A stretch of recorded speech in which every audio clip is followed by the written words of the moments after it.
নিচ্ছি, চা খাবো, রামান খাবে, ওইদিকে আর একটা দোকানে আমরা খাবো, তারপর আবার আমরা রওনা দেবো।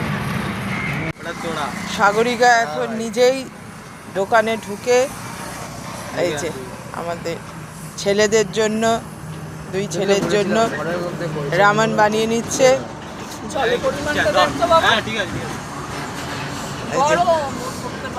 ঘুম দেখছে,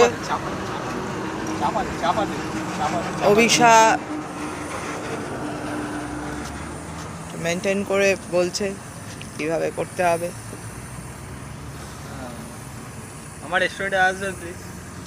দেখ জলটা ঠিক হ্যাঁ আছে? ঠিক আছে, একদম ঠিক আছে। আমার হাতে কি দিচ্ছে তো বলুন, আমার হাতে জমে তো তোর জলটা দেখ। ঠিক আছে, ঠিকই আছে। ছাড়, আমি দেখে নিই। তো দেখ তো জলটা ঠিক হ্যাঁ আছে? হ্যাঁ,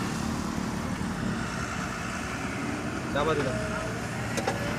অভিষা আর ধুম এখন রামানটার দিকে যাতে ঠিকঠাক তৈরি হয় এক দৃষ্টিতে তাকিয়ে আছে। কিনেছি, পারি না 5 মিনিট, 5 মিনিট আর ওদের টাইম ক্রস করছে না। হ্যাঁ 5 মিনিট, 5 মিনিট।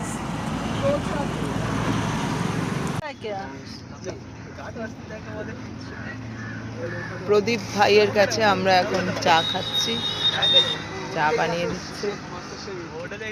এই যে আমরা এই রোড ধরে এলাম মির্জাপুর, এবারে এই রোড ধরেই আমরা, হাইওয়ে ধরে আমরা যাব ইন্ডোর।